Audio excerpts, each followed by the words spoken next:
Hi, everyone. I'm Tracy Lewis with We Are Winter Garden, and we are joined by Shelley Bradford, who is the president and executive director of Matthews Hope, as well as Sharlene Dewitz, who is the community liaison lead advocate for Matthews Hope.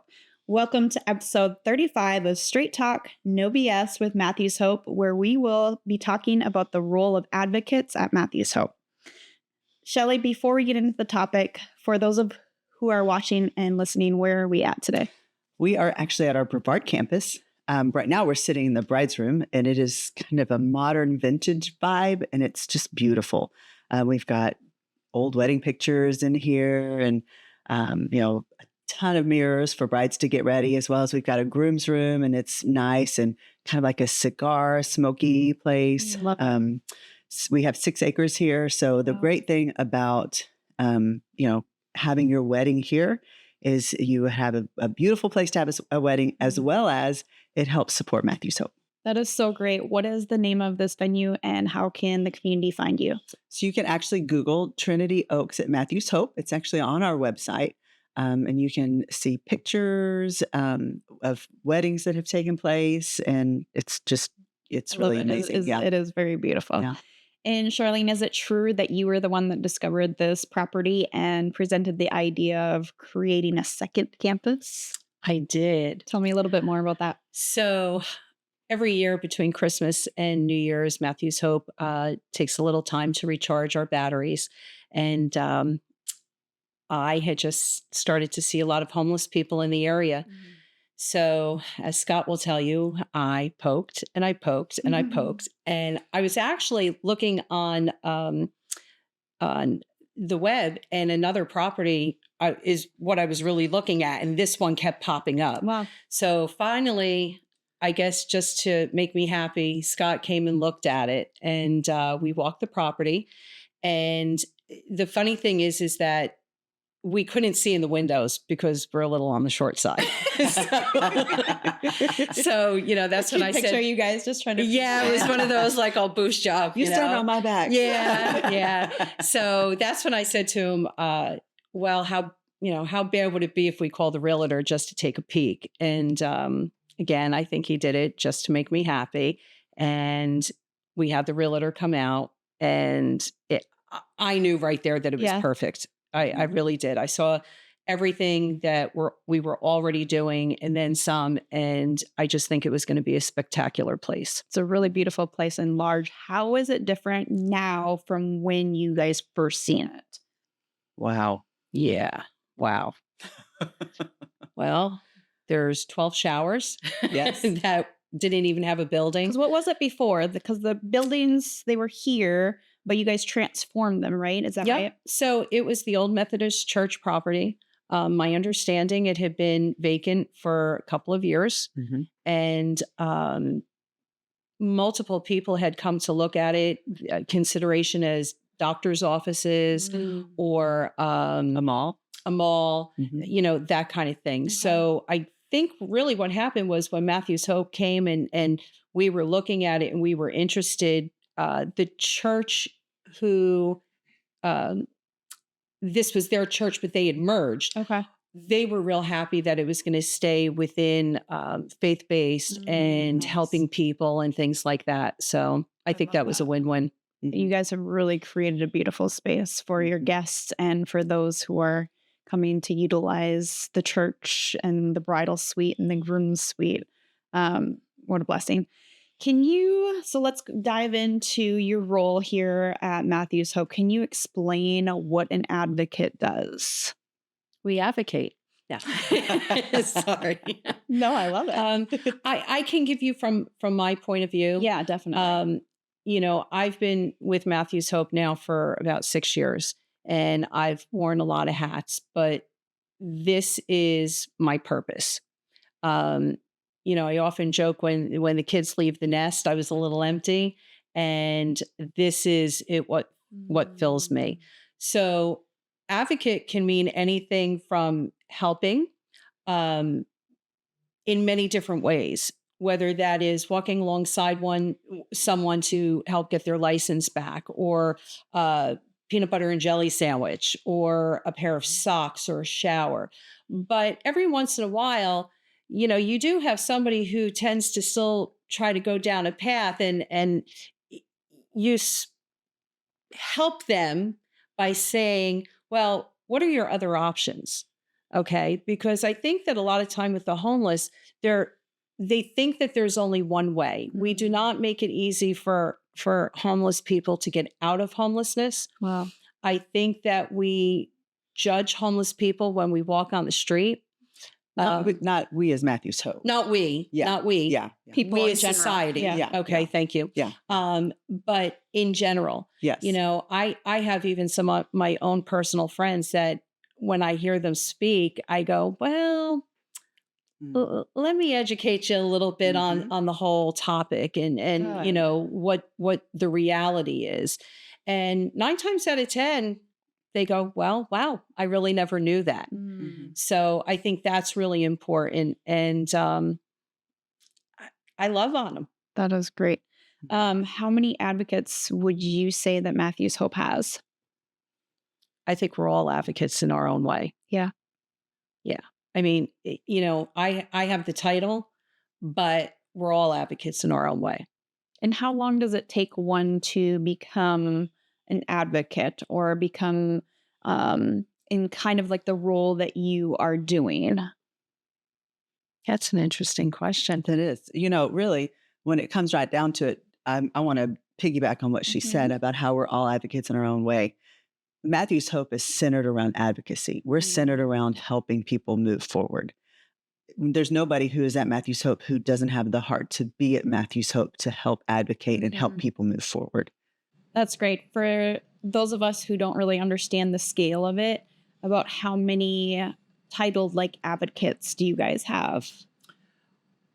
Here in Matthew's Hope, we probably have 4, and then 4 that are in addition to with multiple hats that they wear. No. Support with the advocates, because the advocate role gets busy. Yeah. So to have someone to be able to support that is huge. And you mentioned before that advocates, they help with things like getting licensed. Is there anything else that maybe I wouldn't even think that you guys do? Because before I even did this podcast, I didn't even think that, oh yeah, they don't have a license, so how are they going to get a job? So getting that process of a license, and even myself going to get a license or changing my address or whatnot, it's such an ordeal, and I can't even imagine if I didn't have an address or whatnot. Right. So are there other things that the advocates do that we wouldn't even think of? Sure. We do birth certificates, not just from the States, but other countries. Oh, wow. Yeah, that's been an interesting one. We also assist with, I'm sorry? What a process. Yeah. We also assist with medical and dental and vision. A lot of people need glasses as you get older, those reading glasses. So that's a big one. But food, clothing, hygiene, that's all stuff that we do out with our mobile teams as well. Okay. So as well as in-house. Nice. And how many guests do you think? Well, this is kind of a hard question too, because you guys see so many people. But even when you came in to do the podcast just a little bit ago, you're like, oh, we need to help 3 people. Like do their intake. Register them. Register them, yeah. So do you do it every day, or is it just on days when you go out? Or like on a daily basis, how many do you think you see or help? The numbers are really increasing, and they're increasing quickly. I go out mobile twice a week. I go out every Monday and Wednesday. Okay. What that means is at 6 a.m. we pull out of here with 2 teams, and we go out into our areas. We visit camps. We go behind buildings. We register new people that we see, check on some of our existing guests. But then in addition to that, also Tuesdays and Thursdays is when we do our outreach hours, where they come in for showers and haircuts and all that kind of stuff too. With hopes that anyone that I met out on the road then comes in for the extended services. Sure. Yeah. Right.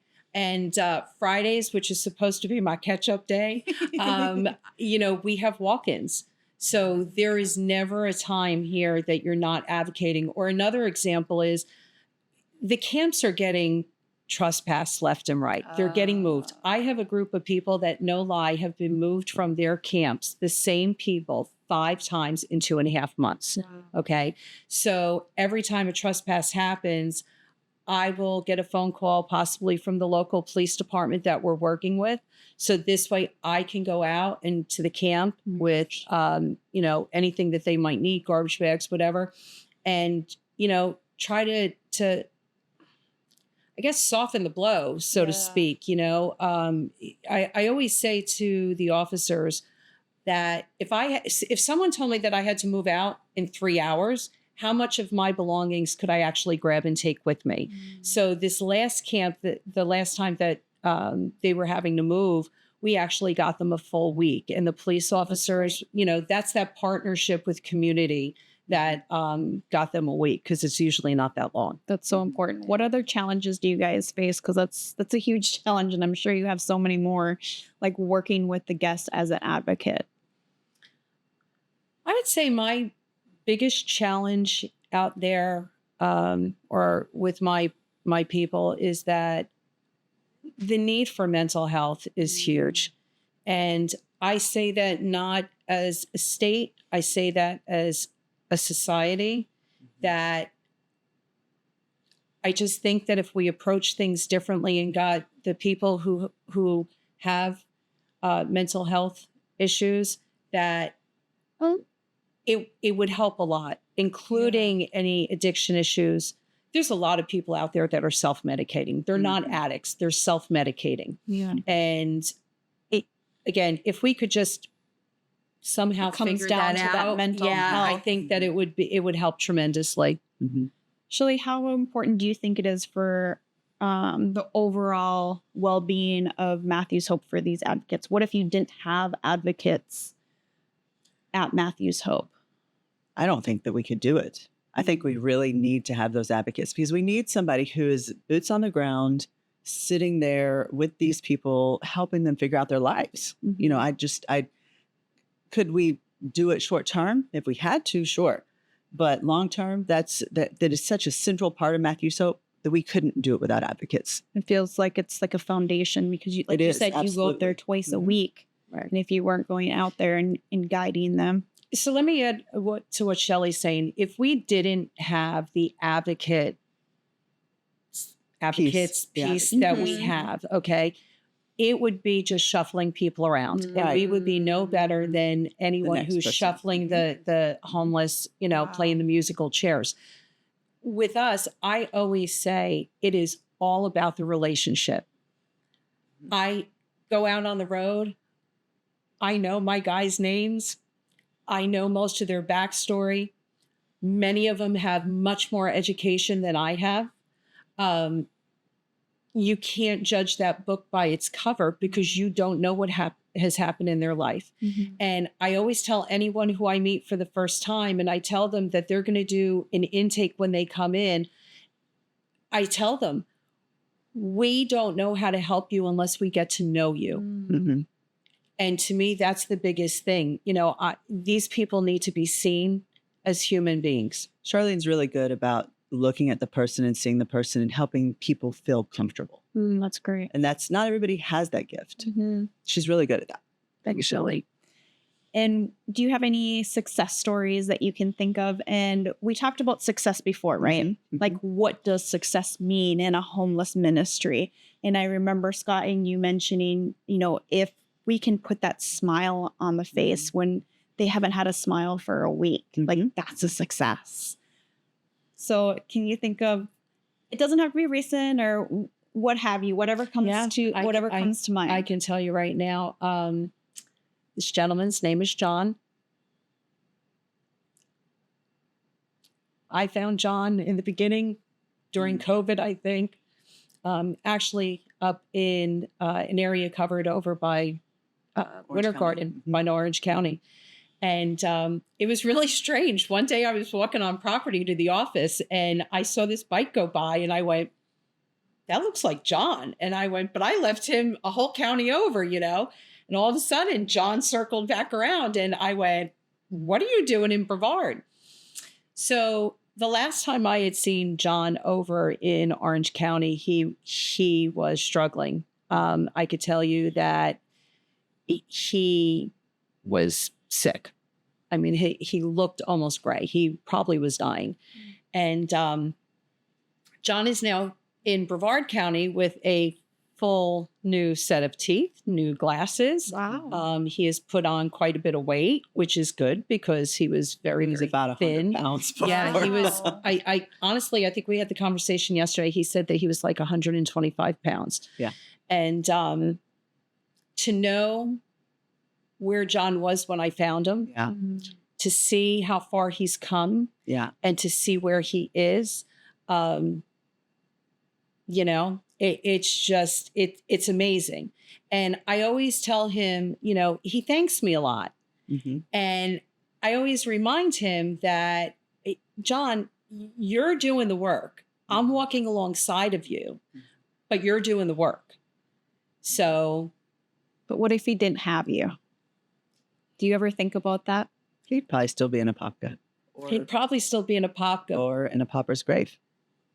He was probably that would way even for be sure. here. Yeah. Yeah. Like you said, they definitely need to put in the work. And like we talked to Shannon last week, where, you know, she had to make the choices to move forward and not whatnot. But what if you guys weren't here Right. for them to make those choices to You know, move forward? But I have to tell you, it's really funny because someone once asked me that about, you know, doing what I do. And for me, it's second nature. It is. It's, you know, you just do it. Yeah. Mhm. You do. So what would you say to people that might think those that are homeless are somehow less than or not worthy or the same compassion and love that they expect for themselves? I would tell them to come out and volunteer at a place like Matthew's Hope. Get a These- whole new yeah. perspective. Okay. These people are somebody's sons or daughters, or sometimes somebody's wives and husbands. You know, they're people. They're just people. Like we've mentioned before, Scott's mentioned that even senior citizens are, Mhm. there's a rise in homelessness Yep. because they're As not well as able people with to- disabilities. Yeah. Yep. Wow. What do you think are the biggest misconceptions surrounding those experiencing homelessness? That they're all addicts. Yeah. Mm. I get so angry. These nice words. That's good. I know when people, you know, even on social media, okay, you know, I use social media as a tool for what I do, and I see the conversations, and quite honestly, it's part of how Matthew's Hope Brevard started. I saw a terrible conversation on Facebook about a homeless person in one of the major stores in their parking lot, and someone literally said that you should take a gun and shoot. Mm. And it bothered me so much that I called Brevard County Sheriff's Department. Of course. It just made me crazy that this was even being allowed. And, you know, of course, the conversation continues, and it's, well, they're nothing but a bunch of addicts. Well, no, they're not. And that is the biggest misconception that's out there. And that's why I always say to people that they should educate themselves. If you have a question, if you see an advocate, Mm-hmm. ask. Yeah. Ask Just the question. ask. Ask to understand, Yes. not to Yes, judge. Correct. Yes. So that definitely is a misconception, but some of them are addicts. So what does that mean? Are they still human? Are they not human? Should we love look on the them. other way? We love on them. They're human beings. Mhm. Okay. And the bottom line is that if I can make that connection with that person and get them help or get them treatment, and then they take the next step with a program like Matthew's Hope, and then they go out and they get a job, you know, again, it's walking alongside of them no matter what's going on with them. They're human. Mhm. So tell us a little bit more on how important being a community liaison is. You talked about talking with the police department. Who else are you connecting with, and how is that moving forward with Matthew's Hope? So the community liaison part, it's very, very important, just like we have relationships with our guests, that we have relationships with our local cities and our councils and our police departments, our fire departments. I especially think first responders, it's very important because they are out in the community working with our guests probably as much as I am. Mm. So when you have that relationship, if a camp is being trespassed, we could be a first phone call, and then we can work together to have the camp moved out before the trespass hits.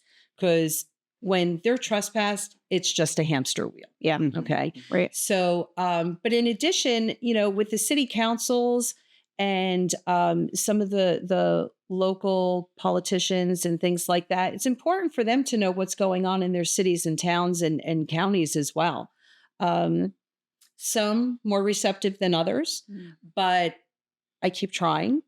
And, well, hopefully you're opening. I know you guys have been doing a lot with like politicians and, helping them to see a different perspective and that there is a crisis here and around the United States, not even just here, but around the United States. Whereas before they're just shoving it under the rug, maybe now they're opening their eyes a little bit.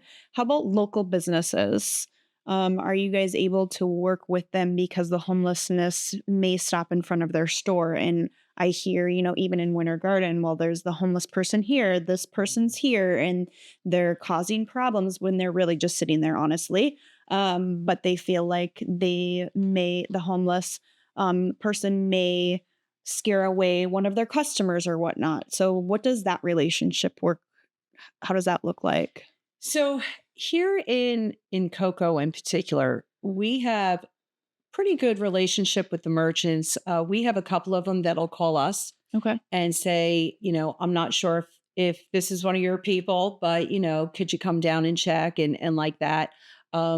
They're pleased because they are being hid in plain sight. The relationship has been pretty well received in all of our areas. Here in Brevard, we are going into, I believe it's 7 different towns or areas. Okay. It's pretty big. And Cape Canaveral, Cocoa Beach, Rockledge, all the way up to Port St. John. It's a large area. So we try to really reach out to the merchants and let them know more about us too and how we can partner. Because, a lot of them, once they learn about what we do, then they ask about how can we support. I love it. Yeah, that's so good. Building those relationships with everybody, because everybody's involved. A lot of people may think that they're not involved, but we all are. We're all involved in this, and we're all part of, hopefully one day, like the solution. I don't know if that will ever happen, but like we talked about success before, if we can just help one person, that is his success. Do you guys have anything else that you want to add about the role of being an advocate? I'm here to answer questions. Sure. Education instead of just believing what you read online, or hearsay. Go to the source, ask us. I always tell the merchants, anyone who wants to come take a tour or have, Scott or Shelley or myself come out and do, speaking to your group.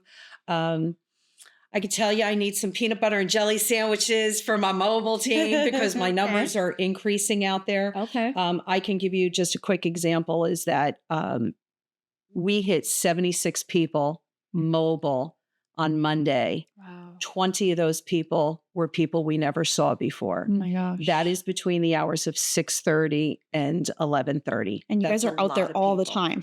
A lot of people. To see 20 new people. Yeah. That's a lot of new people. Wow. So they can just reach out and whatever. Yeah. Ask any questions that they need. Communication is key, right? To learning and understanding and helping. Absolutely. Yeah. Shelley, to run this organization, there's donations of peanut butter and jelly and whatnot, but sometimes there's not. Yeah. Right. So it comes out of the organization and just like utility and whatnot. So how do you guys fund this? So we're funded just by regular people, just like you and me. We're just funded by the community. So we do have some local merchants that support us, as well as we've had car dealerships support us. Yeah. Pretty big as well. So, it's just really our biggest supporters, though, are just people just like you and me. So they can donate their time, talents, and treasures. I hear you guys say it often. And if they're wondering what or how to do anything, they can just reach out to you guys. Absolutely. You guys have Facebook, Instagram, website, telephone, email. You guys are really easy to get a hold of, so they can for sure get their questions answered. And there's a fundraiser coming up September 28th. Is that correct? Can you touch a little bit on that? It's going to be the Roaring 20s. Okay. And that'll be in Ocoee on September 28th, which will be fun. And then over here, I'm not sure we've set the date We yet, haven't set the date. but we're going to do a speakeasy over here. Oh, fun. Yeah. Okay. Yeah. So we have 2 chances to come out and have a little fun, but also Support Matthew's supporting. Hope. Have a good, nice night out, and then come out and support Matthew's Hope as well. I love that. Yeah. Well, thank you so much for joining. I know I was very eager to learn more about what you do and just learn more in general, because every time we do this podcast, I feel like I learn from you guys, and you guys are just very inspirational. So I hope the community is getting that as well, and they're getting their questions answered, and they ask questions. Communication, right? I appreciate the invite. Thank you guys for all that you do. Thank you guys for listening and watching. We will see you next time.